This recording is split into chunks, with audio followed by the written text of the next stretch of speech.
Alright, made it to Paris. Got an hour and a half over here. And on to the next flight. Let's go. The journey today begins at this airport, which was opened in 1974. The terminal features a circular design, which at the time of opening was considered a revolutionary design. The first stop I made was by the displays area, where I found out that I'd be departing from Terminal 2E, Gate L22. Terminal 2E was opened in 2003 as a dedicated space for Air France and its partner airlines. Everything was clearly marked and labeled here, making it easy to navigate through the terminal. My next stop today was by the security checks. It was crowded, chaotic, and a bit confusing as there was some kind of commotion going on at the entrance of the security checkpoint. Eventually, though, I made my way through and got myself a place in this very long line. That took quite a bit of time to get through the security checks, but made it through, and just in time for the next flight. Got about 10 to 15 more minutes. Scheduled boarding time is 9:45. Right now it's 9:50. I think the flight's starting to board, but we still got time. I'll wait till the line clears up a bit till I begin boarding. Anyways, let's check out a bit of the airport in whatever we can in 5 minutes here. All right. So, Paris Airport. Let's check it out. After clearing security, I made my way down this escalator that would first take you through the duty-free section before the gates. Apologies for the rushed footage here. At this point, I was still trying to reach gate L22 as quickly as possible so that I can make it there for the scheduled boarding time. Anyways, as you can see here, the duty-free section contained the usual fashion designer brands that you could expect from a duty-free section, and also the good old duty-free shop where you can buy a variety of different items and souvenirs. Now, speaking of shops, there were also a handful of shops that could be found around the gate area. +1 airport. There were accessible restrooms and hydration stations. What I did like about the restrooms here is that inside there was a vending machine that sold brushing kits, shaving kits, and other such accessories. I found this to be very useful as these are things that I always forget to pack at the last minute. +1 airport. Alright, so the line has started at the departure gate, but I'm just running around trying to film some stuff for Airport Scareport right here. I think it said the flight was delayed till 11. Original schedule time was 10:40, which gives me another 10 to 15 minutes. Alright, let's get to it. There was a decent amount of seating available at the terminal here, meaning you could always find a private place to sit. But what I did want to highlight here were these cool lounging areas such as this one with these large couches, or this one with a more professional appeal where you could sit down and get some work done. There were also places to charge your electronic devices available at every seat, which was much appreciated. +1 airport. There was public Wi-Fi available at the airport, and it was free. However, in order to be able to access it, you'd have to sign up with your email address. The download speeds were pretty fast, and so were the upload speeds. +1 airport. There was a Starbucks. What the deuce? +1 Scareport. Forgot to film it at the airport. Although the options weren't too many, there were a handful of places where you could get a bite to eat. Vending machines with snacks and drinks were also available at the terminal. +1 airport. There were some great views to the flights outside, which is always nice to have at an airport. It definitely seemed like this was something that was kept in mind while building this terminal, as there was a sign bringing attention to this very fact. +1 airport. So our total tally comes out to 6 for airport and 1 for Scareport, making Terminal 2E at Paris Charles de Gaulle officially An airport. Overall, outside of the long lines at security, the airport here was pretty decent, and it reminded me of the Abu Dhabi airport, just a more modern and less boring version of it. Anyways, now that we'd checked out the airport, it was time to get in line for boarding.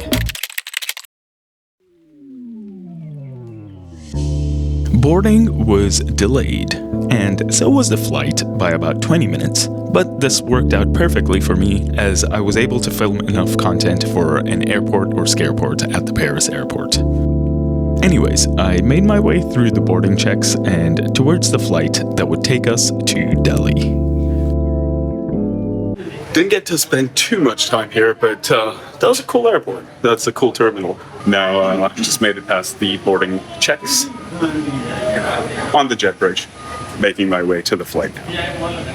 After getting some cool views of the flights outside from the jet bridge, and a really nice close-up of this aircraft that would take us to Delhi, I made my way through the very narrow aisles of the Air France A350 towards the seat I had selected for this flight, seat 37A. The first thing I noticed about the seat on board this Air France A350 was that it was fairly wide. The knee room, however, wasn't amazing. It was decent, and the leg space down below was alright as well. The seat back pocket contained a safety information card, and it also contained a barf bag. There was also a pair of headphones that was in the seat back pocket. I like the layout with the large and the small pockets, as you can store your items without it getting too disorganized. The seatback tray was pretty standard and basic. It wasn't one of those which you could fold up in half, like on board the Qatar Airways A350. It did have the pull-in and push-out function on it though.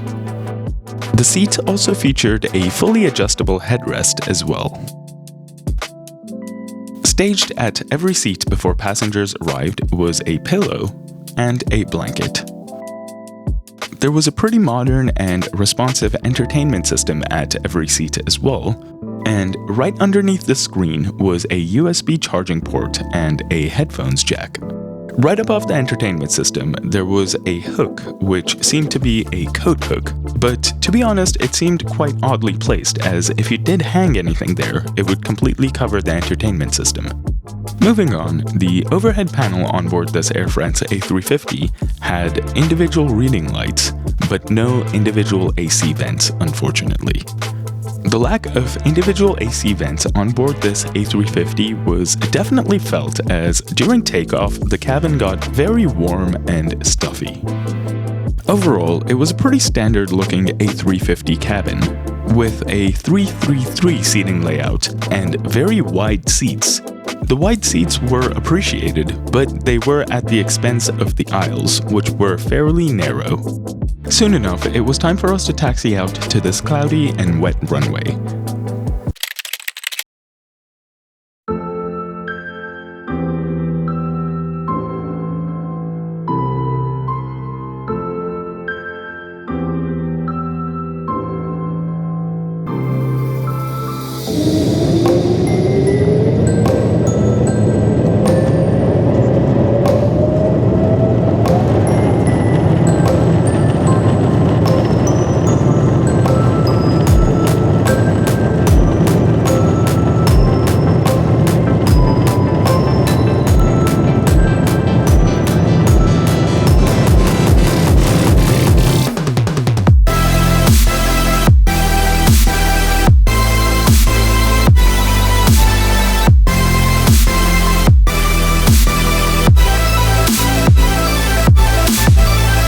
Shortly after takeoff, we were handed out these sanitary kits, which contained a couple of packets of hand sanitizer gel, a disinfectant wipe, and a face mask. As this was filmed in 2023, wearing a face mask on board was not mandatory. Along with the sanitary kit also came along another packet, which contained a refresher towelette, which I was pleasantly surprised to see.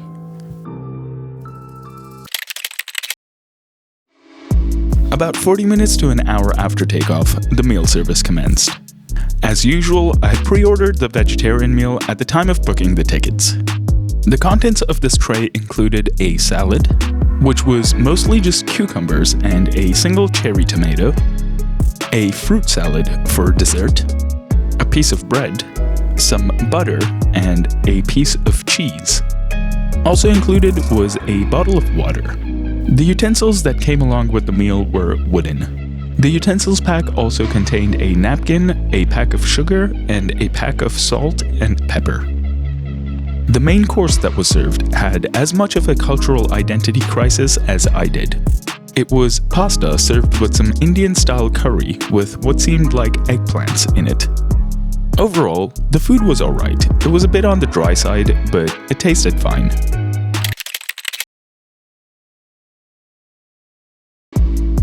The lavatory on board this Air France A350 was moderately spacious. Fixtures on board this lavatory included a baby changing station, a coat hook, another coat hook, an ashtray, and a trash can, which was quite evidently not an ashtray. There was no power outlet on board this lavatory, and the sink was deep enough that you wouldn't splash water all over yourself, but also narrow enough that you would splash water everywhere else. Amenities included a bottle of soap, a disinfectant spray, and an air freshener. Oddly enough, instead of having the bottle labeled as Eau de Toilette on this quintessentially French airlines, it was called Aircraft Odor Eliminator. There were also some napkins placed here in the lavatory. Overall, a pretty standard and basic airlines lavatory. Nothing too fancy or special about the fittings or the amenities. After checking out the lavatory, I decided to stretch out and check out a little bit more of the cabin. It was interesting to see how the Air France A350 had a very different layout than the Qatar Airways A350 that I had been on a couple of weeks ago. The most noticeable difference was in the galley itself, which was much smaller on board this Air France A350. To be fair, this Air France A350 was the A350-900 as opposed to the A350-1000 operated by Qatar Airways on the same route, which offers more space. Anyways, moving on, in between meal services, there were snacks and drinks laid out in the galley. Passengers could help themselves to the snacks and drinks whenever they felt like it. Snacks included sandwiches, which were cheese, ham, and lettuce sandwiches, so not the best option for vegetarians. Chips and granola bars were available on board as well, which were the vegetarian-friendly options. Alright, after having checked out the cabin, it was time to sit back, relax, and check out the entertainment offerings on board this Air France A350. The entertainment screen was very modern and touch-responsive, which was a good thing as there was no remote to control it. The main menu looked very basic, but to be honest, I really liked it as it wasn't cluttered and it showed you exactly where everything was. There was a decent selection of movies and TV shows on board from all across the world. Although the selection wasn't as wide as some of the Middle Eastern airlines, it was pretty decent and there was a good amount of content available to keep you entertained on a long-haul flight. What I really liked here was how minimal and organized the menus were. There was a kids section with a variety of kids content and also a music, podcasts, and audio section. In-flight maps were also available to view on board, provided by FlightPath 3D, and there was also a tail camera and a front-facing camera as well. A new trend that I see rising is wellness sections on in-flight entertainment systems, which allow you to de-stress on board with guided meditations and other such content, which was a nice inclusion. Finally, there was also a customer survey that could be completed on board, and also information about Air France and the Paris airport that could be accessed via the My Flights section. Wi-Fi was also available on board, and there was a message pass, a surf pass, and a stream pass. The messaging pass was free, which allowed you to stay connected via all the messaging apps such as Messenger, WhatsApp, and so on. The Surf Pass was priced at 18 euros for this entire flight, which would allow you to access the internet and check your emails. Finally, there was a Stream Pass, which would allow you access to the various streaming platforms so you can stream your favorite content right to your device. The Stream Pass was priced at €30 for this entire 10-hour flight. Given that I had spent all my money on flight tickets, I decided to stick with the free messaging pass, which worked exactly as described. About an hour and a half before landing, there was a second meal service on board this flight, which consisted of a muffin, some yogurt, and a trail mix. Once again, the utensils that came along with this meal were all wooden. Once the trays were cleared up after the final meal service, it was time for us to make our way into the Delhi airport.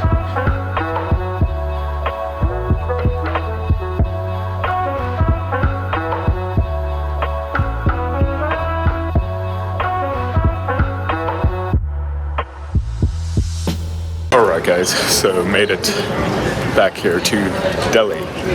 Let's go get my luggage and talk about the flight.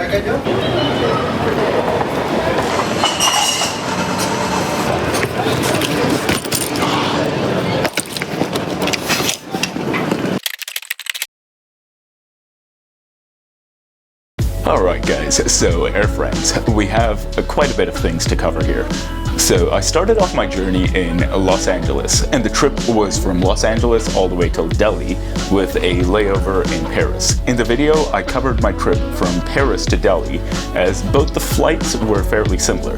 But one thing that I did want to mention is that the check-in experience at the Los Angeles airport was definitely an event. To start off with, there were no check-in desks with agents for this Air France flight. There was a self-check-in kiosk for economy. For priority members and business class members, there was a check-in desk. Now, I have absolutely nothing against the check-in kiosks, and it was a pretty straightforward process, to be honest. But not having a check-in agent definitely makes the experience feel a little bit more cheap and more like a low-cost carrier. After I got checked in at the kiosk, I did have to go do a bag drop, and that process seemed very rushed as well. The agent who did assist me with the baggage drop seemed pretty professional. She wasn't rude at all, but it was very evident that she was just trying to get through the line as quickly as possible. I dropped off my bag, she said everything was good, then just as I started walking away from the counter, she was like, wait a second, we just need to do a document check, which, to be fair, I expected. And she just quickly glanced over the documents, and then she said, okay, cool, everything's good, and we can move on. It definitely felt like the process was being rushed through instead of attention being paid to make sure everything is done and then move on to the next passenger. Now, that aside, once we made our way on board, the hard product, it certainly wasn't one of my favorite hard products. The seats were very wide, but as you saw, the legroom was decent. It wasn't amazing. I got very lucky, and on board both the flights, I did not have someone sitting in the middle seat that allowed me to stretch out my legs a little bit more, but if the whole row was occupied, the legroom would have definitely been pretty tight. Also, this doesn't affect me as much as a passenger, but the aisles were very narrow, to the point where when I was walking through the aisles and lavatories were on either side, I had to kind of hunch a little bit just to walk through it, as that space was very tight. Now we get to the most important part, the soft product, and literally what I feel is the saving grace of both these Air France flights that I took. The cabin crew on board both the flights were very professional. Especially on the second flight, they were very friendly, and they were just very helpful. When the service on board is really good, it sometimes even makes up for a lackluster hard product, as is the case for Air France. Now, would I recommend Air France over the other carriers? In recent times, I haven't flown the other European carriers to do a direct comparison with carriers such as KLM, British Airways, and so on. But compared to the Middle Eastern airlines, I would definitely end up recommending the Middle Eastern airlines over Air France. Anyways, guys, I would love to hear from you guys now. What have your experiences on board Air France been like? Have they been similar to mine? Would you recommend them to someone? Let me know down in the comments below. And if you'd like to see more content like this, then consider subscribing, as I'll be releasing weekly videos with other airline reviews as well. Anyways guys, thanks for watching, and I'll see you on the next one.